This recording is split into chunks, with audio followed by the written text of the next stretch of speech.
For years, I've heard this anime was a meme, so in 2025, I finally started watching Sword Art Online.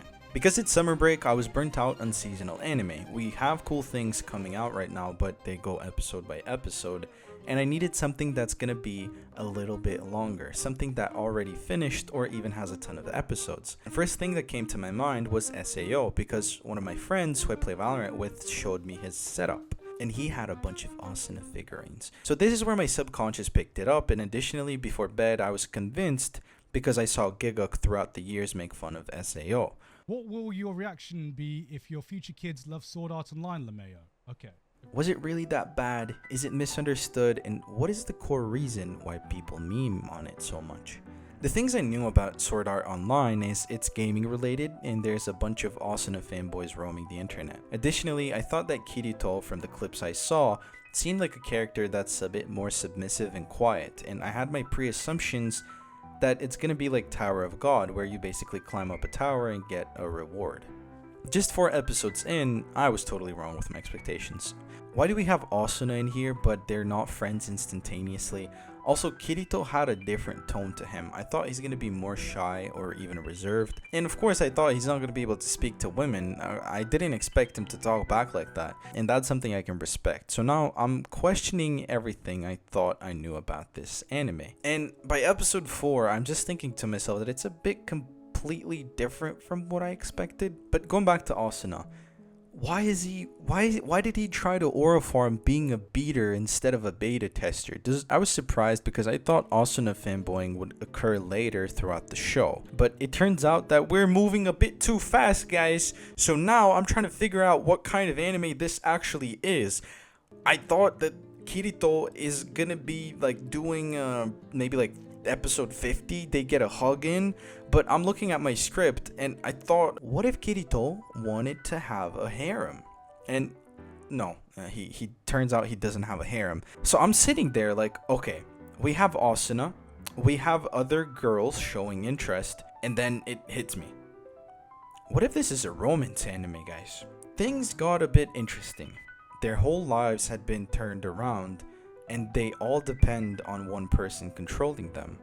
If the GM decided he didn't like someone, they would die in real life too. And that was actually a cool concept to me. I enjoy isekai a bunch, but the thing is that after you reincarnate, that's your main life. But in SAO, it's different. You know you can be free if you win the game. And in the meantime, everybody was adjusting to their new lives, even Asuna and Kirito. So now I'm starting to appreciate what the show is actually trying to do. They're both the strongest people on the server, yet they still take a break to enjoy their life as a couple. And I do like the plot, how it happened.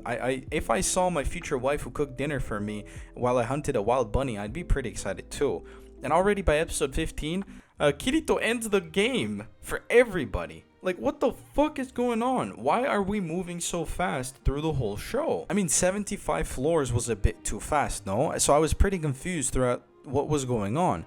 I thought it would be a long anime, and it doesn't make sense for me that Asuna falls for Kirito that fast. It just didn't feel right. But as Kirito returned to the real world, it turns out that Asuna is still asleep, and she cannot wake up because she's trapped in another game. Therefore, Kirito has to log in again.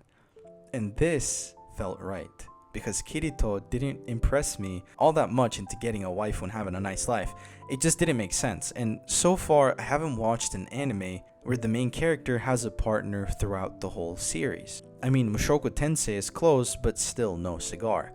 So now I'm thinking maybe this pacing issue was intentional. The second part of the anime was a bit more interesting because even in SAO, Kirito just wanted to be with Asuna, and at that point I think neither of them cared if it was in game or IRL. They just wanted to be together. So when they finally get out of the game, the anime had meaning. The reward wasn't being free from the game, it was to be with Asuna. But then something happened that made me understand exactly why Giga has been memeing on this show for years.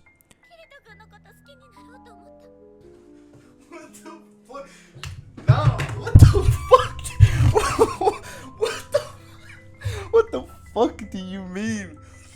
No, we're not siblings, we're cousins. I'm on my bed right there, just chilling and watching it, and then I didn't think it's gonna be that fast. That was just my reaction. Who wrote this shit?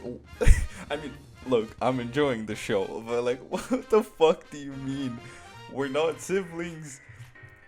We're cousins. Like, I love you. We, bro. What the fuck? Alright, I really hope that Kirito does not end up with his sister.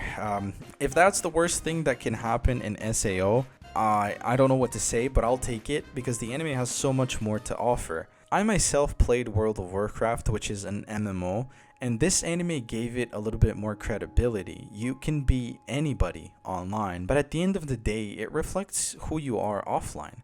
So this is the reason why you can get immersed in video games. Even in anime, the world building was pretty cool. I loved the landscape, especially in Alfheim. The power system was a little bit off, I can't lie, but the pacing became better after SAO officially finished as a game. And finally seeing Asuna together with Kirito made my day better. But what confused me at the end of the show was why does Lifa want to dance with her cousin again? I don't know, I don't understand why Giguk is memeing on it, and I enjoy it personally, but I'm not a fan of the Alabama situation that she has going on. In my taste, it's against my faith. So now I do understand why people have such a mixed feeling about this show, but do I regret watching it? No. Do I understand why the memes? Now I kinda do. I mean, you guys don't even know what it takes to dual wield weapons in MMOs. Don't know how cool it is when you can have two-handed swords. Therefore, despite all of the weird cousin stuff, I still think SAO has value that people overlook. And let me know if I should watch season 2 or not. By the way, YouTube thinks you'll enjoy this video and subscribe to the channel. Bye.